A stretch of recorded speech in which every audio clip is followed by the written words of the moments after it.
Fala pessoal, como é que vocês estão? Tudo bem? Novamente você está aqui no canal Jaime Gomes FT, isso mesmo. E hoje para tratar de um assunto bem polêmico, é um assunto muito instigante, mas a gente vai tentar tratar ele com muita delicadeza, para não ofender ninguém. E aí vamos pensar um pouquinho aí sobre esse assunto. Que história é essa de que a Bíblia diz que não há Deus? Ficou curioso para saber qual que é o texto? Então, espera mais um pouquinho que logo você vai saber já. Então, vamos ver qual é o texto que diz que Deus não existe ou que não há Deus. Que texto será esse? É muito simples, é o texto dos Salmos. Salmos capítulo 14. Salmos capítulo 14, versículo 1, ele tem uma frase muito interessante para a gente começar aí a nossa argumentação. Diz assim: diz o insensato no seu coração, não há Deus. A palavra insensato aqui no hebraico, nabal, significa uma pessoa que ela perdeu a sua capacidade de raciocínio. É um ímpio, é uma pessoa que perdeu a vontade de existir. Na verdade, esse texto aqui, ele está falando do ateu teórico. Há dois tipos de ateus, na verdade. Há o ateu prático e há o ateu teórico, né? Esse caso aqui é a pessoa que professa servir a Deus, mas vive como se ele não existisse. Tem muitos ateus que são assim hoje, e eles estão dentro das igrejas. Pessoas que vão à igreja, pessoas que assistem culto, cantam louvores, devolvem dízimos, devolvem ofertas e ainda vivem nas suas vidas cotidianas fora da igreja, elas vivem como se Deus não existisse.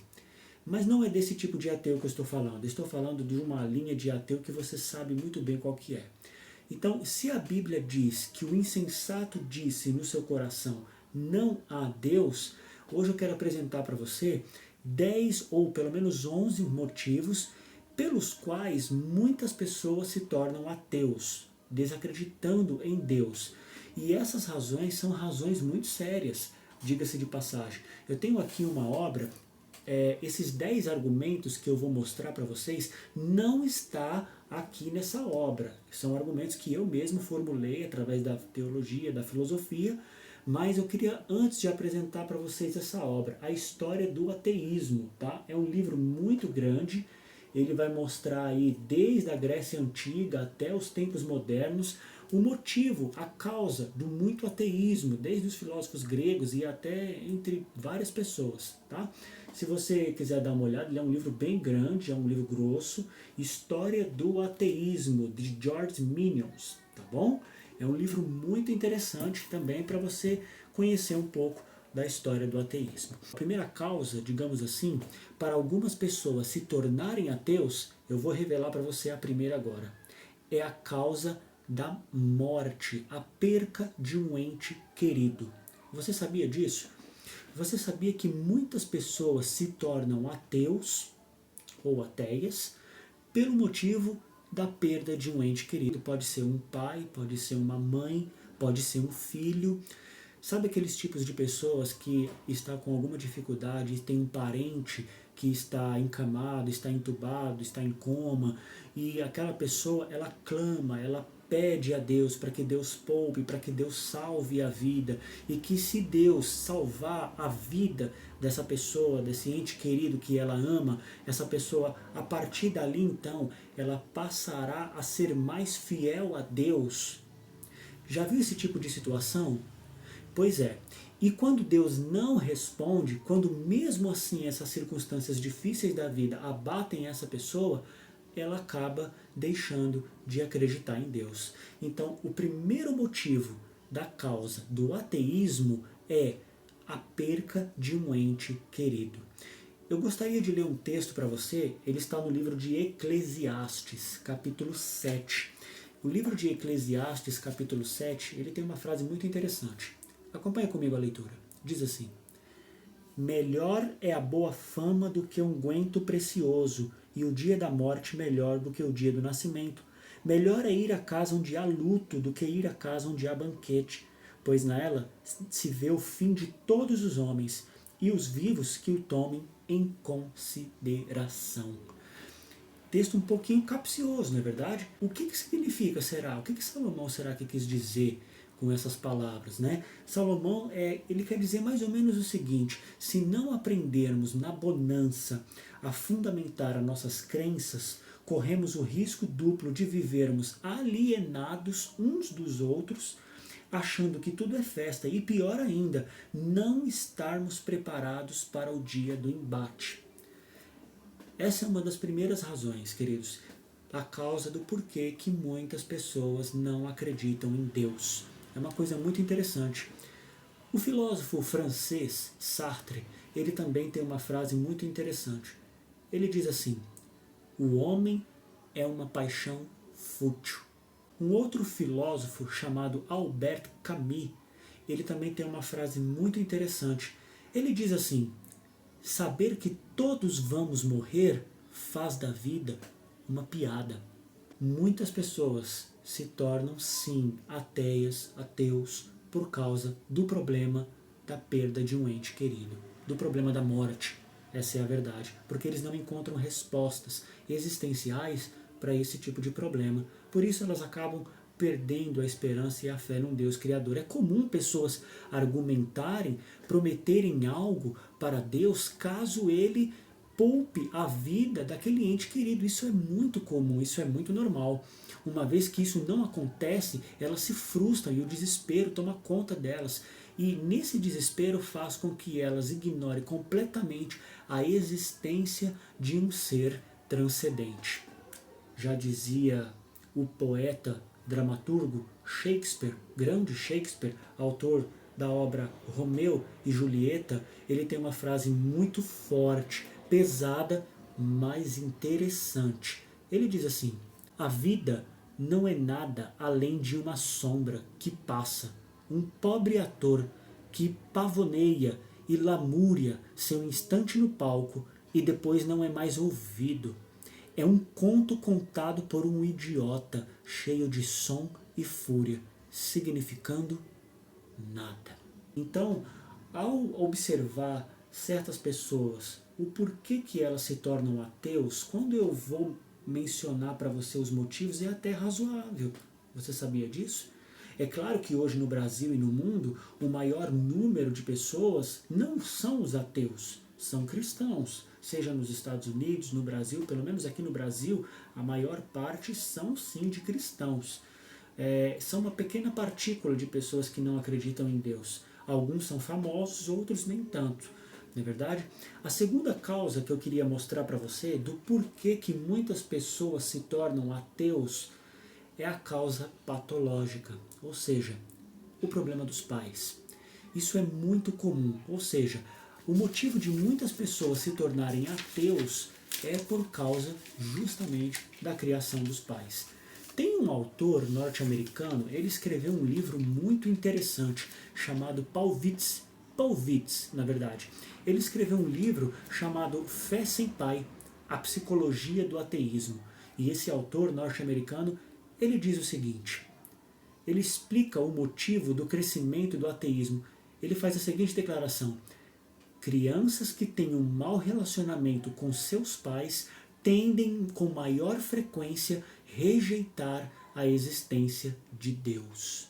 Porque nessa obra ele aborda autores que hoje são ateus, como por exemplo Richard Dawkins, Freud, o Nietzsche, o Christoph Hitchens, Hitler, Joseph Stalin e entre outros dos times dos ateus aí norte-americanos.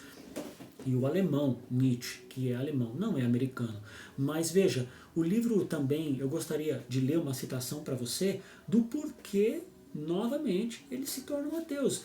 Está no livro de Efésios. Interessante também é que o livro de Efésios traz algumas declarações muito interessantes a respeito desse assunto. O livro de Efésios, capítulo 6, versículo 4, diz assim: e vós, pais, não provoqueis vossos filhos a ira, mas criai-vos na disciplina e na admoestação do Senhor. Esse é um dos motivos do porquê que muitas pessoas se tornam ateus, porque os pais são tão duros, tão carrascos, querendo colocar a religião nos filhos, a goela abaixo, querendo forçar eles a ir para a igreja, a ter um relacionamento com Deus, querendo cobrar às vezes de uma criança, independente da idade, algo que eles têm maturidade muito melhor, muito mais suficiente do que uma criança.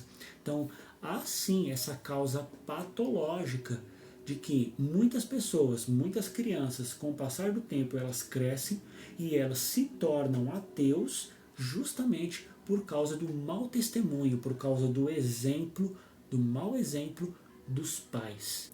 A terceira razão é: as pessoas se tornam ateus por causa da própria religião e por causa dos cristãos. Se você acha isso um absurdo, você que é cristão e está me ouvindo nesse vídeo, realmente, muitas pessoas se tornam ateus, passam a desacreditar em Deus justamente por causa dos cristãos. Isso é muito interessante. Se você for pegar aqui o livro de Mateus, Mateus capítulo 7, e o versículo 16. Pelos seus frutos os conhecereis. E o que é fruto? É o comportamento. O fato de ter muito cristão com mau comportamento, cristãos que adulteram, cristãos que não são honestos, cristãos que falam mentiras, cristãos que fofocam da vida dos outros, que cuidam da vida alheia, esses tipos de cristãos que dão um mau testemunho dentro da igreja. Essa é uma das causas porque muitas pessoas se tornam ateus, porque as pessoas falam assim: se for para mim ser cristão como essa pessoa, eu prefiro continuar no meu ateísmo, eu prefiro nem ir para a igreja, digamos assim. Você sabia disso? O mau testemunho tem um poder muito forte para tornar uma pessoa ateu, a não crer em Deus. Mateus capítulo 23 também faz uma declaração muito interessante a respeito de muitos cristãos também. Ele diz assim: na cadeira de Moisés se assentaram os escribas e fariseus.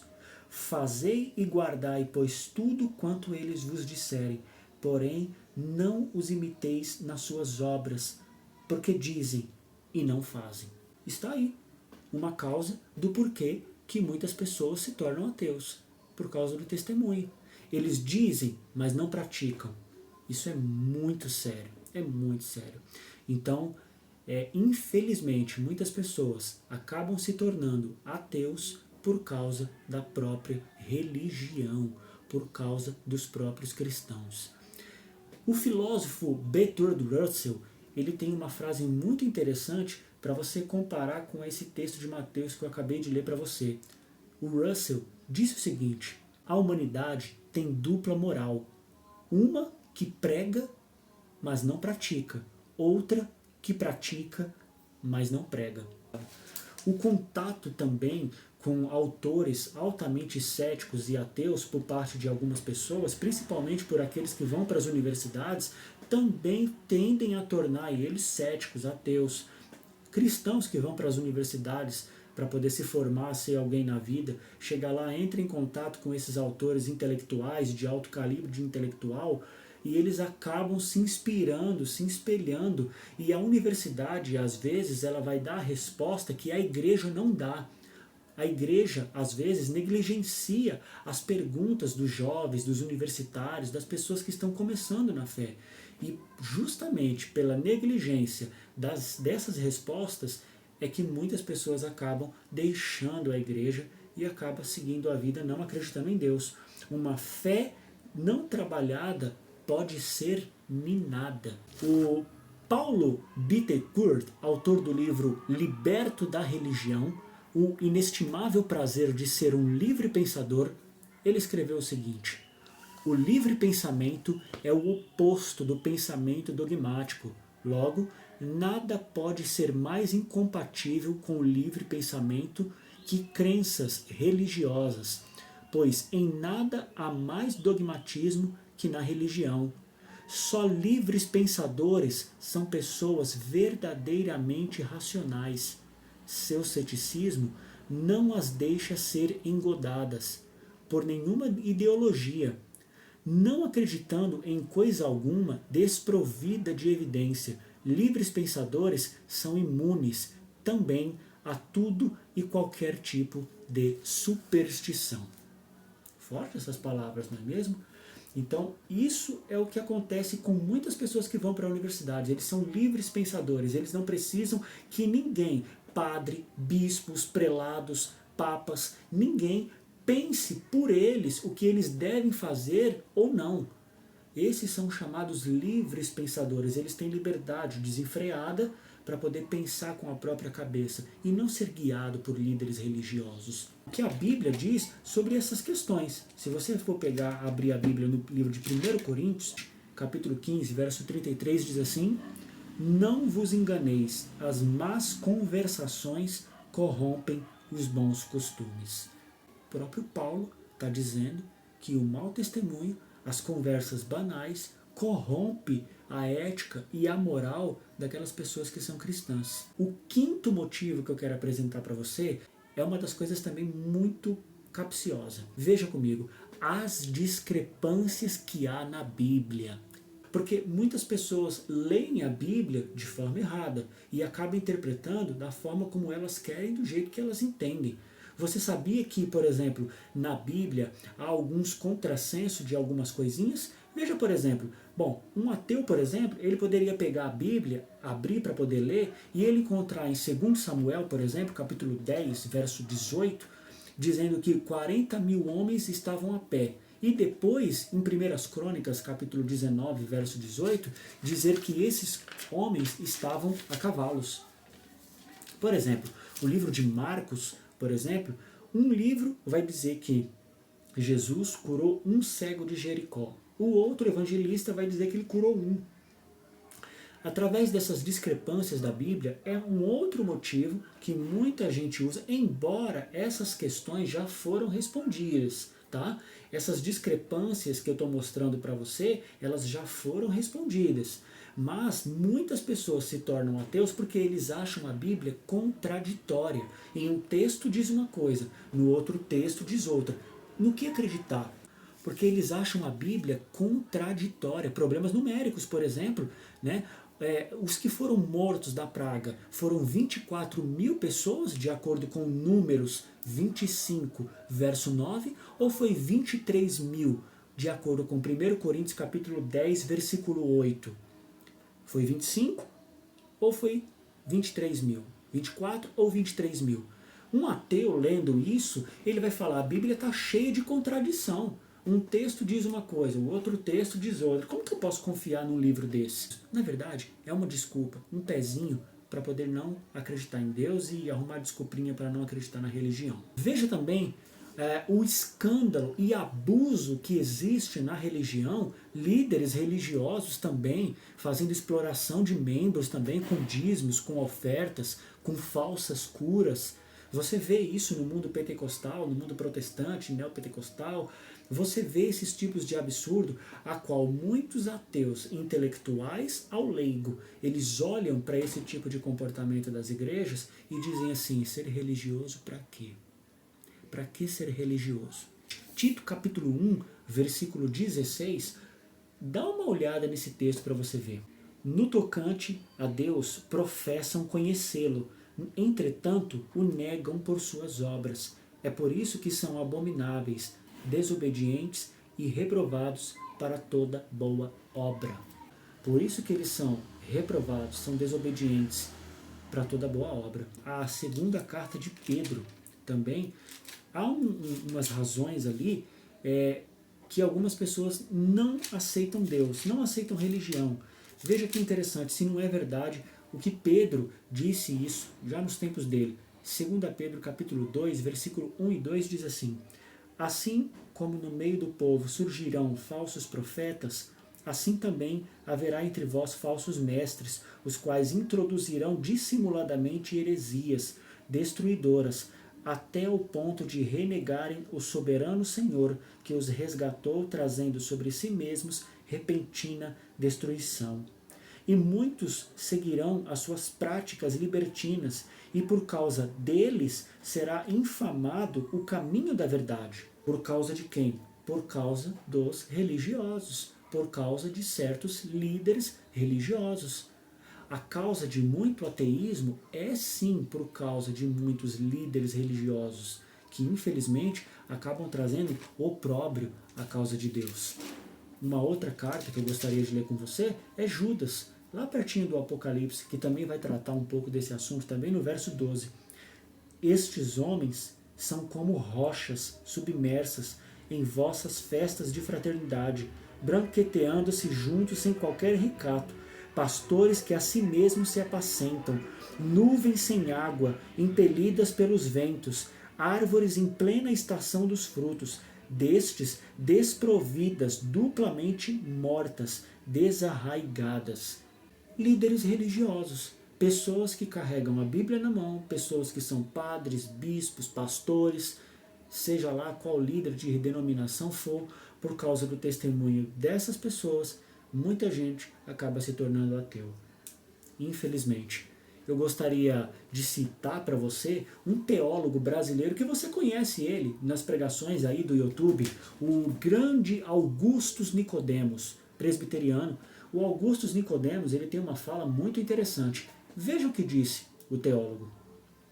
Há muito show, muita música, muito louvor, mas pouco ensino bíblico. Nunca os evangélicos cantaram tanto e nunca foram tão analfabetos de Bíblia. Nunca houve tantos animadores de auditórios e tão poucos pregadores da palavra de Deus. O mau testemunho. As igrejas acabaram se tornando palcos, shows, ao invés de ser um culto divino em adoração ao verdadeiro Deus. Há uma crítica do filósofo alemão Karl Marx. Ele também faz fortes declarações à igreja, à religião e aos crentes. Veja, por exemplo, o que ele disse, o Karl Marx.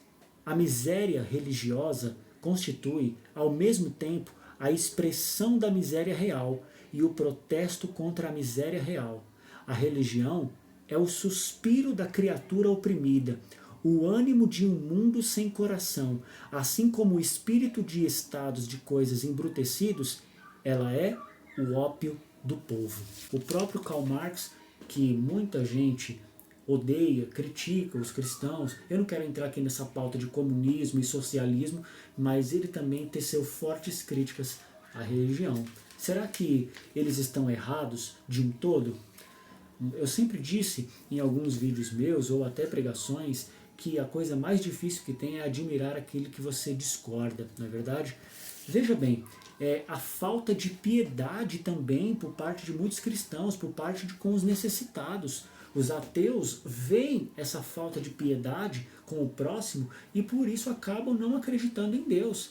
Se você for abrir a Bíblia, por exemplo, no livro de Tiago, o livro de Tiago vai dizer que a verdadeira religião, ela é aquela que cuida dos pobres e das viúvas. O capítulo 1, versículo 17 diz que a religião pura e sem mácula para com o nosso Deus e Pai é esta: visitar os órfãos e as viúvas nas suas tribulações, e a si mesmo guardar-se incontaminado do mundo. No livro também, ali pertinho do Apocalipse, 1 João, capítulo 3, ele também tem uma forte declaração. No versinho 18, ele diz assim: filhinhos, não amemos de palavra, nem de língua, mas de fato e de verdade. Essa é uma da causa de muito ateísmo, porque os cristãos acabam não amando de verdade. Eles falam mal uns dos outros, às vezes são caloteiros. Então esses tipos de coisa é sim a causa de muito ateísmo, se você não acredita. O filósofo chinês também, Lao Tse, ele tem uma frase muito boa também, que é para a gente refletir um pouquinho. Ele diz assim: a bondade em palavras cria confiança. A bondade em pensamento cria profundidade. A bondade em dádiva cria o amor. Eu tenho um outro para poder mostrar para você, um outro grande líder religioso, hindu, isso mesmo, estou falando dele, Mahatma Gandhi. Ele também tem uma frase pesada, forte. Reflita nela para você ver. Eu gosto de Cristo, eu não gosto de vocês cristãos. Vocês cristãos são tão diferentes de Cristo. Esse é o problema. Essa é a causa de muito ateísmo também. A falta de testemunho, de um bom comportamento dos cristãos.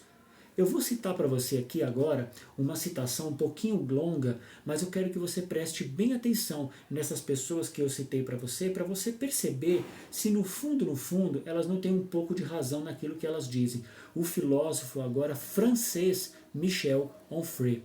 Veja o que ele disse: se a existência de Deus independente de da sua judaica, cristã ou muçulmana, prevenisse um pouco que fosse do ódio, da mentira, da violação, da pilhagem, da imoralidade, da conclusão, da consunção, do perjúrio, da violência, do desespero, da maldade, do crime, da corrupção, da intriga, do falso testemunho, da depravação, da pedofilia, do infanticídio, da crápula, da perversão. Ter-se-iam vistos não os ateus, uma vez que são intrinsecamente viciosos, mas os rabinos, os padres, os papas, os bispos, os pastores, os imãs e com eles seus fiéis. Praticar o bem esmera-se na virtude. Mostrar o exemplo e provar os perversos sem Deus que a moralidade está de seu lado. Eles que respeitem escrupulosamente o decálogo e obedeçam à exortação,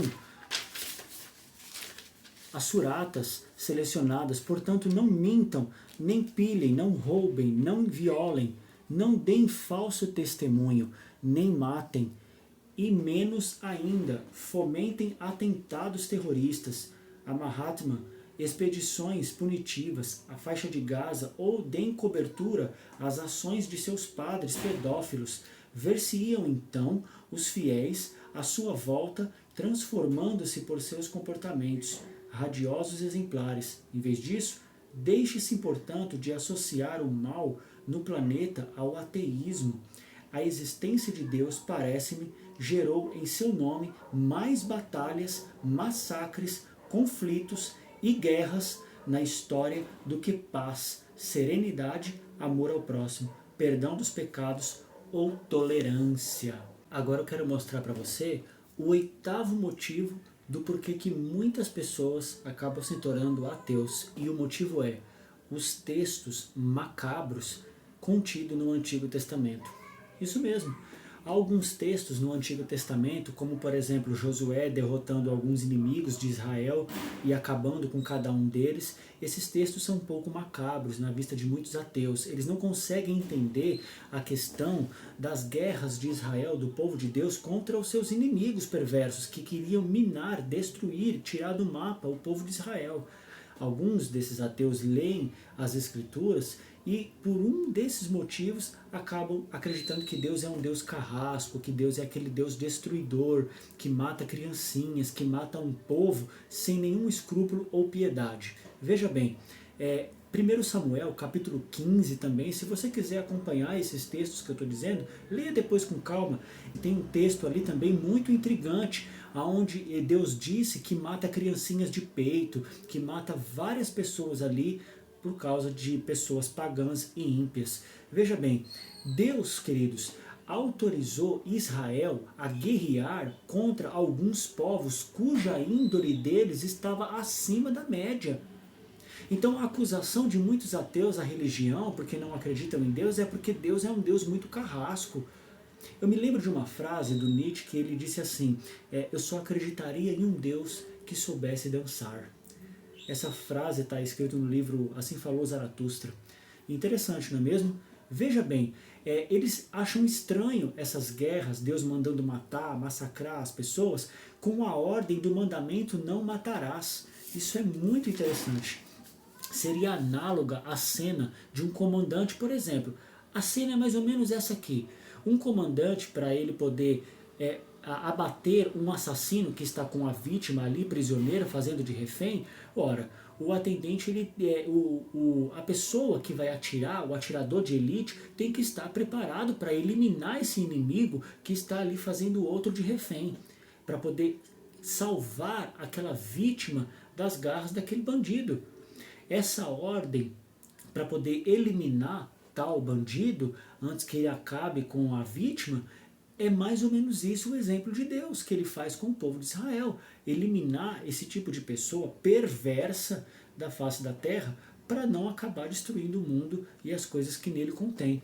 Aliás, o sentido original, se você não sabe, da palavra é titsa, do hebraico, que significa tirar a vida traiçoeiramente, a vida de um ser humano.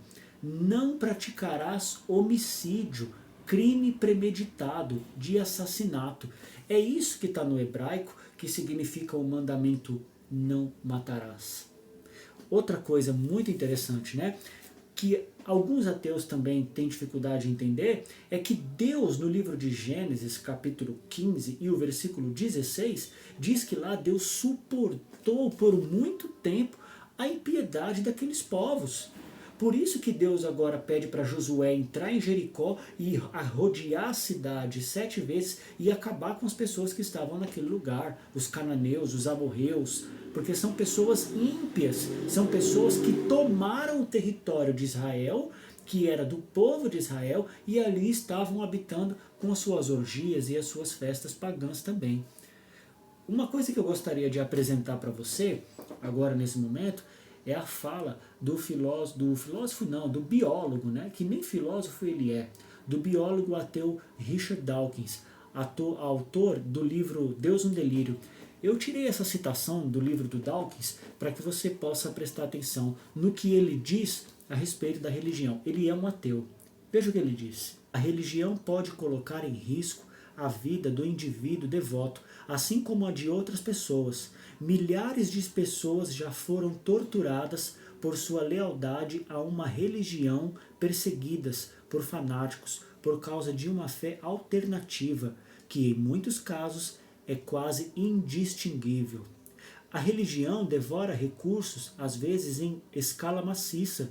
Uma catedral medieval era capaz de consumir 100 centúrias de homens em sua construção e jamais foi usada como habitação ou para qualquer propósito declaradamente útil. Não era uma espécie de cauda de pavão arquitetônica? Se sim, que era o alvo da propaganda? A música sacra e os quadros religiosos monopolizaram em grande parte o talento medieval e renascentista. Gente devota morreu por seus deuses e matou por eles, chicoteou as costas até sangrar, jurou o celibato de vida inteira ou o silêncio solitário, tudo a serviço da religião. Para que tudo isso? Qual é o benefício da religião? Tem essa declaração forte e eu penso que um dos maiores argumentos que muitos ateus falam é sobre as barbáries que acontece por parte dos próprios religiosos. Isso é muito sério. Eu quero dar para você agora o 9º motivo, é a enfatização demasiada dos crentes sobre o inferno. Isso aqui é uma coisa muito polêmica. Porque muitas pessoas mesmo, cristãs de várias denominações, principalmente católico e protestante, enfatiza demais a questão do inferno. E muitos pegam até textos dizendo que o próprio Cristo falou mais sobre o inferno do que qualquer outra pessoa. Eles usam essas frases, esses jargões assim. Agora, eu queria mostrar para você quem foi que começou com essa história de inferno. Eu gostaria de apontar para você que a crença no castigo eterno do Perdidos no Lago de Fogo penetrou na igreja cristã desde o 1º século. Ali começou o primeiro, no 2º século, lá para o 1º e 2º século, e um deles, um dos maiores propagadores da doutrina do inferno é Santo Agostinho. Eu gosto muito de Santo Agostinho. Santo Agostinho escreveu obras maravilhosas, a Trindade eu tenho aqui, Confissões eu tenho aqui. Ele escreveu muitos livros bons, mas o pessoal do período medieval, o catolicismo medieval, sempre acreditou muito na doutrina do inferno. E não só Santo Agostinho, Justino Mártir, Irineu, Tertuliano, Cipriano, Lactâncio, Jerônimo, Crisóstomo, todos eles acreditavam piamente no inferno de fogo que arde e que nunca se apaga. Então, os ateus olham esse tipo de coisa e dizem assim, por que eu vou acreditar num Deus assim, num Deus que pune a pessoa e manda ela para o inferno? Isso é bem interessante, você não acha esse tipo de argumento? É claro que para um cristão começar com jargões e respostas simplórias, não vai convencer eles de que realmente Deus existe. Veja bem, algumas pessoas ficam impactadas, por exemplo, com alguns textos da Bíblia.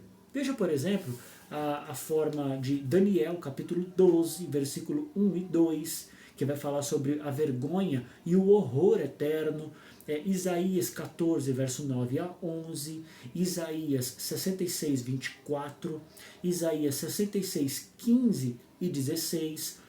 Todos esses textos que eu mostrei para você, que eu apliquei para você aqui, falam um pouco de horror, de vergonha, de tormento, de alguma coisa relacionada à punição. Por isso que muitos não se tornam cristãos. Veja bem, é muito mais a questão do inferno no Novo Testamento. No Antigo nem tanto, mas no Novo, porque ele foi escrito em grego, então se enfatiza um pouco mais essa questão do inferno. As palavras gregas, por exemplo, Hades, por exemplo, Tártaro, são palavras gregas que tem nos textos das Escrituras para inferno, só que elas precisam ser interpretadas. Por exemplo, o Hades significa sepultura. O Guiena significa um lugar geográfico que existia em Jerusalém, onde se queimavam os lixos, e ali deu-se o nome de inferno. Tem muita coisa que os céticos, por falta do conhecimento das línguas originais da Bíblia, eles acabam fazendo acusações também de que esse negócio de crente do inferno é uma mentira medieval. Muitas vezes é sim, só que a gente tem que interpretar essa palavra inferno de acordo com a sua etimologia do Antigo Testamento. Veja bem, alguns textos do Novo Testamento falam explicitamente sobre o inferno.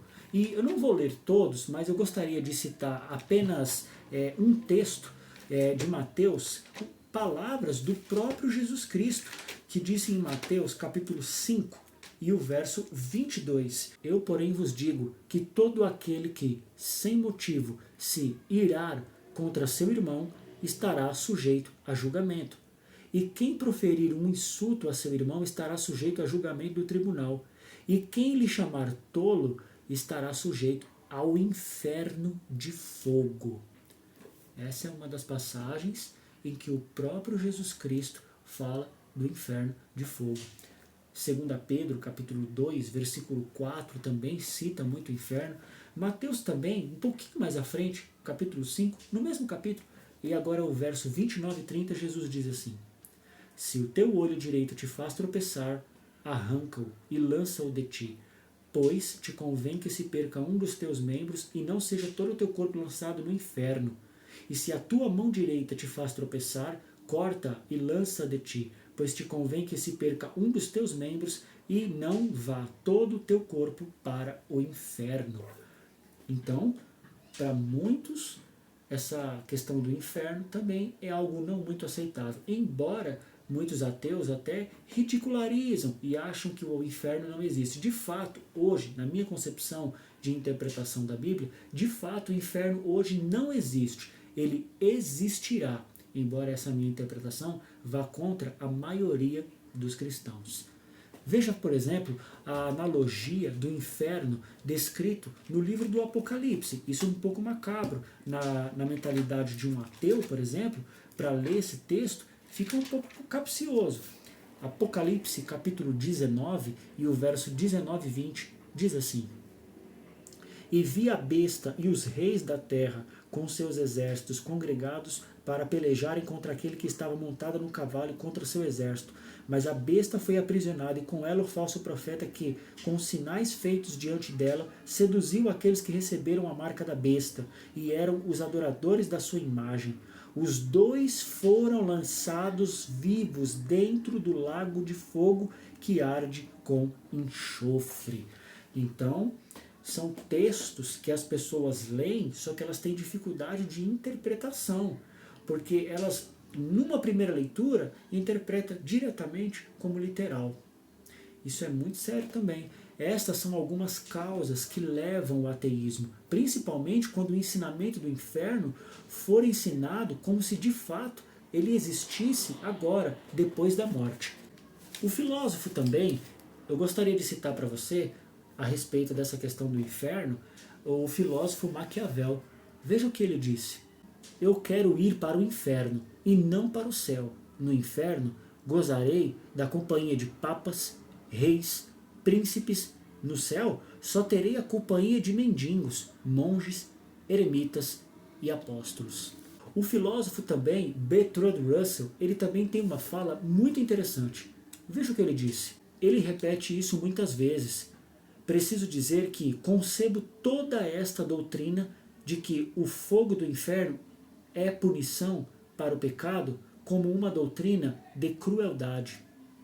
Então, o filósofo Bertrand Russell, ele acredita que essa doutrina do inferno propagada por muitos cristãos é uma coisa muito ímpia, muito impiedosa, injusta demais. O filósofo francês Voltaire também tem uma frase muito intrigante. Estou fazendo aqui citação para você de filósofos céticos e ateus. Expressões que você tem que levar em consideração do porquê que muitas pessoas se tornam ateus. Veja o que disse Voltaire. Quando não há entre os homens liberdade de pensamento, não há liberdade. Bom, o filósofo Voltaire disse isso porque o 10º motivo que eu vou apresentar para você é justamente isso. Os ateus dizem que se for para mim me tornar cristão, eu vou me tornar preso. No cristianismo não há liberdade. A internet está cheia de afirmações do tipo: só eu sou responsável por mim mesmo. Você sabia? Ninguém tem o direito de me dizer como viver. Muitas pessoas dizem isso na internet. Meu corpo, minhas regras. Muitas pessoas realmente enfatizam muito isso. Alguns ateus, por exemplo, eles não querem a prática da religião para poder viver uma vida libertina. Afinal, muitos deles são libertinos. Fazem o uso desenfreado da liberdade, do qual chamamos libertinagem. Veja o exemplo de algumas coisas que são libertinagem. Beber álcool, beber uma cerveja, um vinho, seja qualquer tipo de bebida alcoólica. Aí eles bebem, ficam bêbados e agora eles pegam um carro e vai pilotar um carro no mundo afora. Isso é um uso desenfreado da liberdade, porque ele está colocando em risco a vida de outras pessoas. Isso que se chama libertinagem, é o uso desenfreado da liberdade, onde você coloca a vida de várias pessoas em risco, e é isso que eles querem por não acreditar em Deus. Veja só, o livro de Mateus, eu quero ler para você esse texto, para que você anote aí e você avalie com calma de onde você está.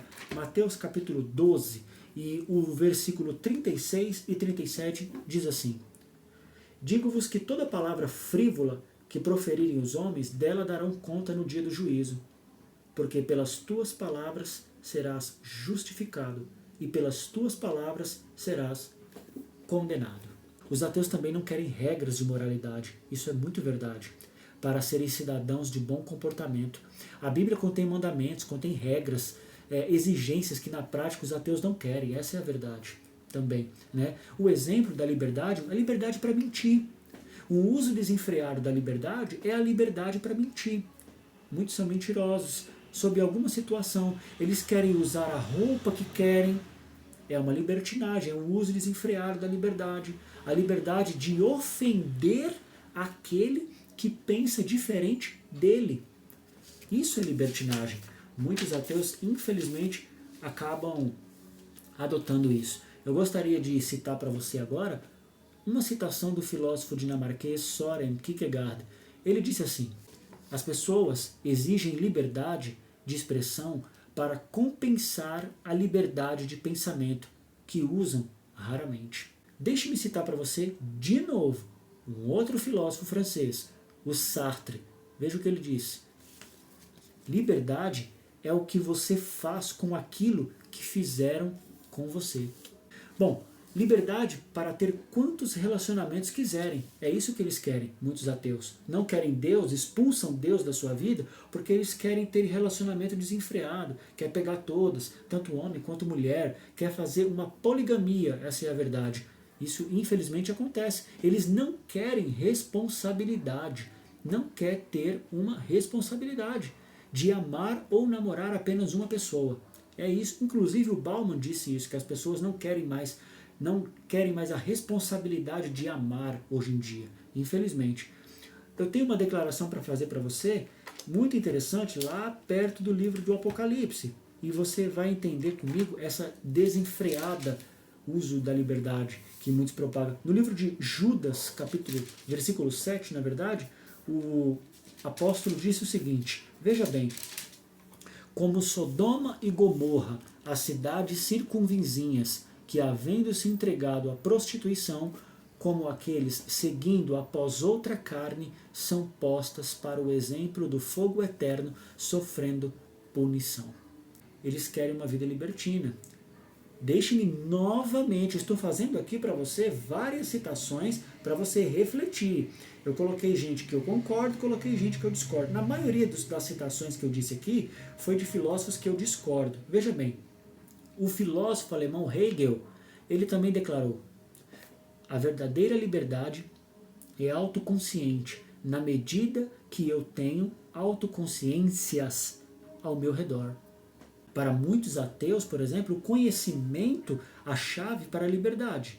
É a chave para a liberdade? Eu não acho. Veja bem, para muitos ateus, ter muito conhecimento é sinônimo de liberdade. Eu não acho que é bem assim. Veja bem, se você for avaliar certos tipos de conhecimento, acaba aprisionando a pessoa e não libertando. Porque tem muitos filósofos ateus e céticos que eu admiro, mas eu discordo. Eu discordo de algumas opiniões dele e concordo com outras. Mas o verdadeiro conhecimento, ele liberta a pessoa. E liberdade não significa ausência de regras. Veja o que disse João capítulo 8, verso 32, que é um texto clássico. E conhecereis a verdade, e a verdade vos libertará. Gostaria de citar para você, agora, mais uma vez, o filósofo Bertrand Russell. Veja o que ele disse em uma de suas declarações. No seu sentido mais elementar, liberdade significa ausência de controles externos sobre os atos de indivíduos ou grupos. Trata-se, portanto, de um conceito negativo, e a liberdade por si só não confere a uma comunidade qualquer alta valia. E isso foi um filósofo cético, crítico à religião, que disse isso. Interessante. O último motivo do porquê que muitas pessoas se tornam ateus. E aqui eu tenho que admitir para você, dentre todos esses 10 motivos que eu coloquei para você do porquê que muitas pessoas acabam se tornando ateus, esse para mim é um dos motivos até mais difícil de expressar, mas eu vou tentar. Eu vou tentar dizer para você que esse é um dos motivos mais complexos e difíceis de dizer. É o sofrimento. Muitos ateus têm dificuldade de acreditar em Deus por causa do sofrimento, das tragédias, das coisas ruins que acontecem no mundo. E por causa disso, muitas pessoas deixam de acreditar em Deus. Eu tenho alguns desafios logo no começo para poder entrar nesse último ponto. Não quero aqui começar com argumentos teológicos, com jargões especulativos teológicos. O problema é sério, a questão do sofrimento humano. O problema do sofrimento humano, para os ateus, por exemplo, normalmente é de viés filosófico, muito mais do que teológico. Eu gostaria de apontar para você agora o problema do mal no sentido teológico. Depois a gente passa para o filosófico. Bom, o sentido teológico do mal você deve conhecer muito bem. Está lá, por exemplo, no livro de Ezequiel, eu gostaria de ler para você, mas é óbvio que um ateu não vai acreditar no que está escrito nesse texto, porque para ele o mal existe, porém não existe isso que eu vou ler aqui para você agora, no livro de Ezequiel. Perfeito eras nos teus caminhos, desde o dia em que fostes criado, até que se achou iniquidade em ti. Na multiplicação do teu comércio se encheu o teu interior de violência, e pecaste, pelo que te lancei profanando fora do monte de Deus, e te farei perecer, ó querubim da guarda, em meio ao brilho das pedras. Elevou-se o teu coração por causa da tua formosura, corrompeste a tua sabedoria por causa do teu resplendor. Lancei-te por terra diante dos reis, te pus para que te contemplem. Um outro texto que eu gostaria de ler está no livro de Apocalipse, capítulo 12, dos versos 7 a 9. Houve peleja no céu, Miguel e seus anjos pelejaram contra o dragão, também pelejaram o dragão e seus anjos, todavia não prevaleceram, nem mais se achou no céu o lugar deles. E foi expulso o grande dragão, a antiga serpente, que se chama Diabo e Satanás, o sedutor de todo mundo, sim, foi atirado para a terra, e com ele os seus anjos. Você pode perceber aí a presença do mal no universo, mas é óbvio que os ateus acreditam que o mal existe, mas não acreditam nesse ser metafísico chamado diabo.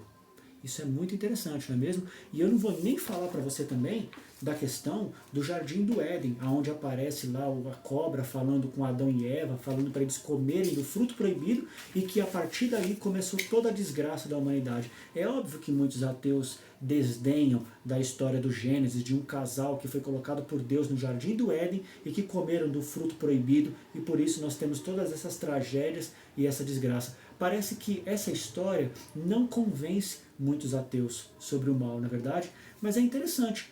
Deus não tem apreço pelo nosso sofrimento. Assim penso eu. Sou disciplinado sem ter que acreditar em um além e sem precisar de um mercado de punições e prêmios eternos. Isso, na verdade, é o que pensa muita gente. E veja só, o próprio Cristo, na questão do sofrimento, disse na cruz do Calvário: Deus meu, por que me desamparastes? Tudo bem se você não acredita em Deus, mas você acreditando ou não, saiba que os próprios cristãos confessam isso, que o próprio Deus sofreu na cruz, dizendo por que Deus, o Pai, desamparou o seu Filho naquele momento de sofrimento. Não é verdade? Ele não poderia tirar o mestre da cruz ali, o seu filho amado? É claro que poderia. Mas ele não fez porque eu tinha um plano maior, um propósito muito maior.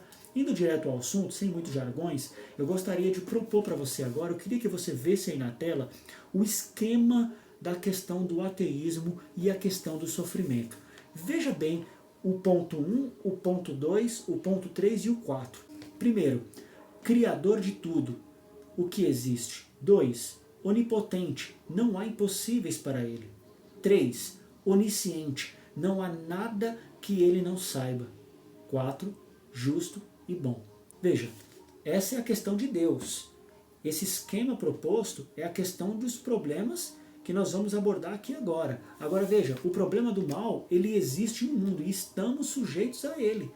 Agora veja bem, um primeiro ponto é, se Deus é criador de tudo, então ele criou o mal. Será que isso é verdade? Interessante. O segundo ponto que eu tenho para mostrar para você é, se Deus é onipotente, poderia impedir o mal de surgir?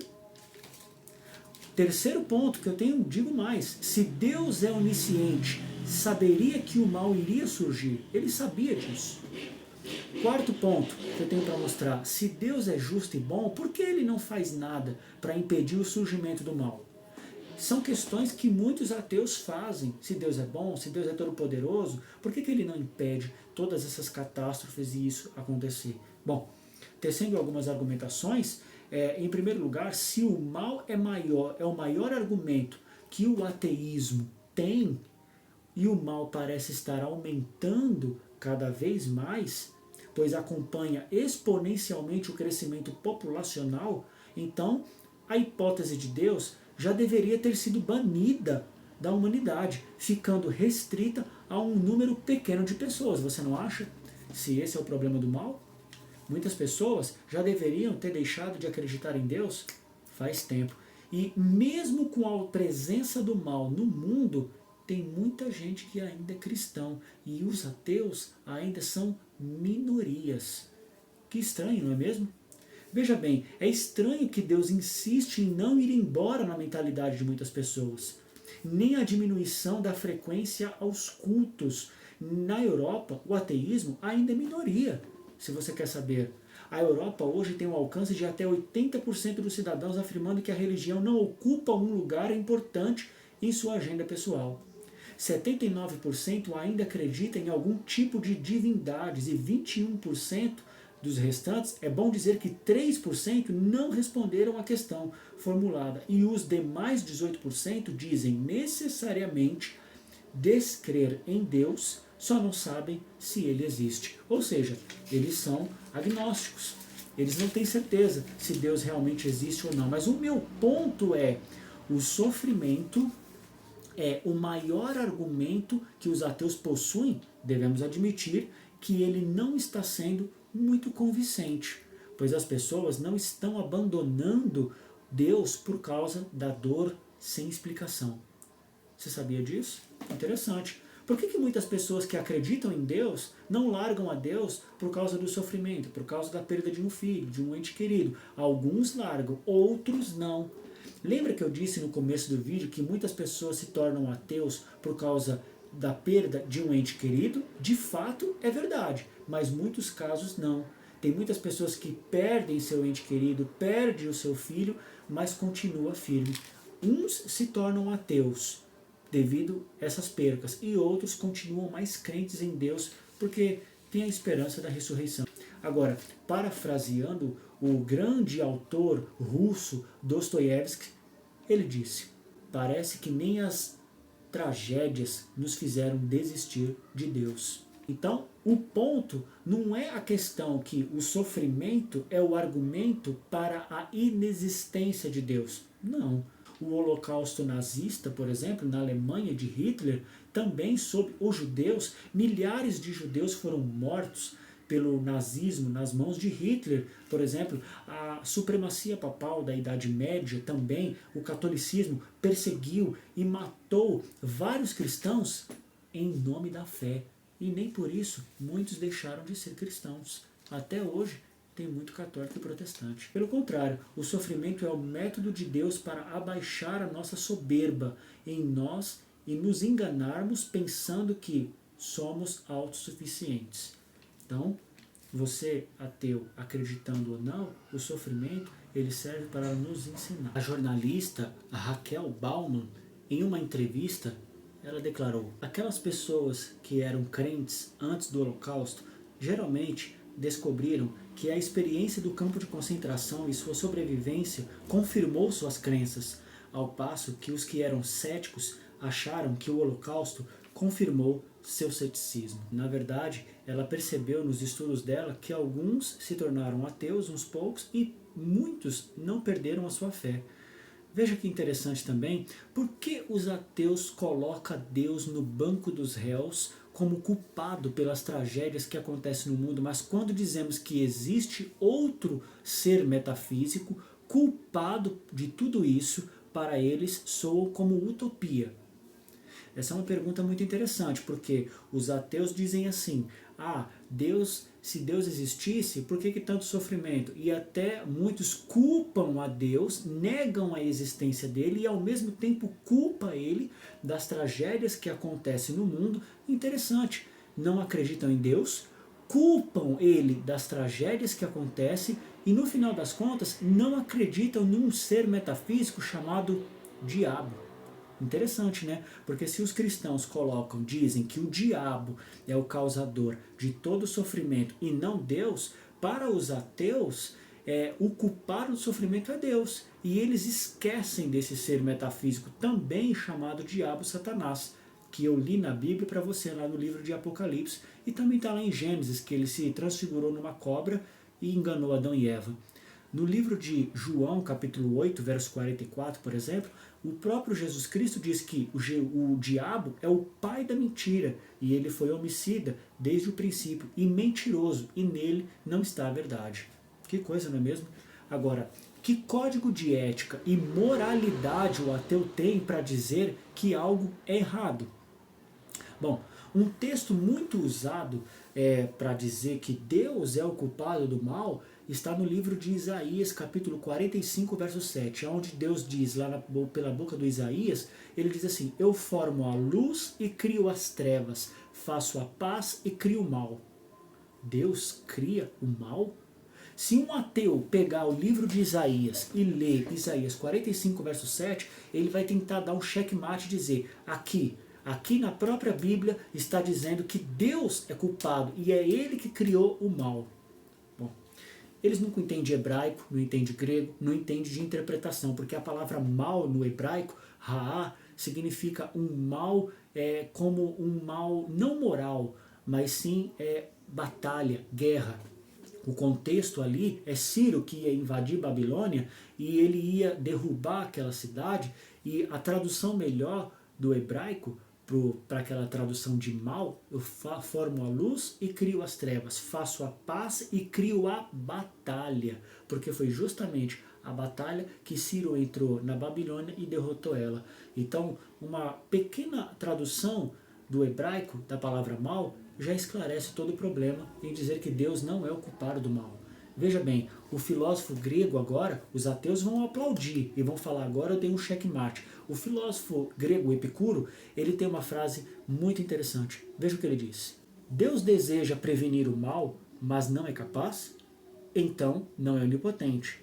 É capaz, mas não deseja? Então é malevolente. É capaz e deseja? Então por que o mal existe? Não é capaz e nem deseja?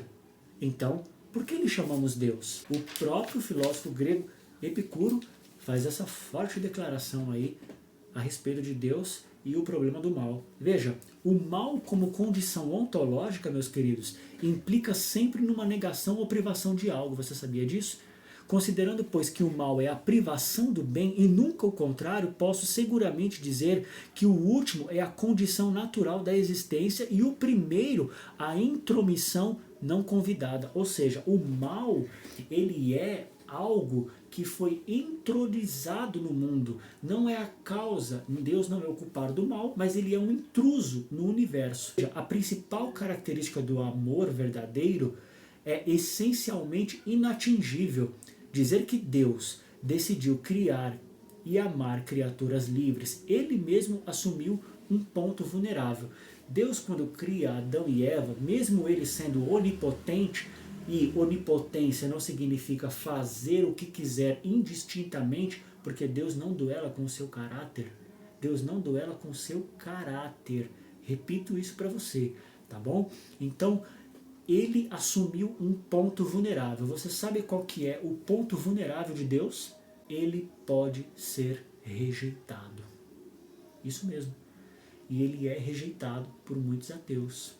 Simplesmente por razões egoístas da visão de Deus. Agora, eu tenho um último esquema aqui para propor para você a respeito de Deus, a questão do mal e essa questão toda. Antes de eu citar essa citação para você, eu gostaria de citar uma outra citação que me veio aqui à mente de cor, do escritor que ele era ateu e não é mais, já morreu, o grande C.S. Lewis. Ele tem uma frase que ele diz assim: o sofrimento é o megafone de Deus ao mundo surdo. E eu concordo com ele. A única forma, às vezes, das pessoas se achegarem a Deus é através do sofrimento. E há vários exemplos disso. Veja, o primeiro é: Deus criou todas as coisas boas, nele não há trevas. O fato de criar seres livres ou dotá-los de capacidade de decisão, livre arbítrio, torna o mal uma potência, pois suas ordens podem potencialmente serem ou não obedecidas. Um terceiro e último ponto que eu gostaria de citar para você, que não esgota aqui o assunto todo do sofrimento, diz assim: do mesmo modo como não existe frio, mas sim ausência de calor, nem trevas, mas ausência de luz, a sensação de certas existências como mal não seria necessariamente pela formação de um novo ser, mas pela ausência de outro, que cria tal desconforto. O mal não seria, nesse caso, algo criado por Deus, mas a sensação decorrente de seu afastamento. O assunto do mal não esgota aqui. Há muita coisa ainda para dizer a respeito do mal, do porquê que muitas pessoas acabam se tornando descrentes devido ao mal que acontece. Mas, se você gostou do vídeo, se inscreve no canal, deixa um like, assina o sininho de notificações, dá uma apertada no sininho. Deus abençoe a sua vida e, mais uma vez, muito obrigado.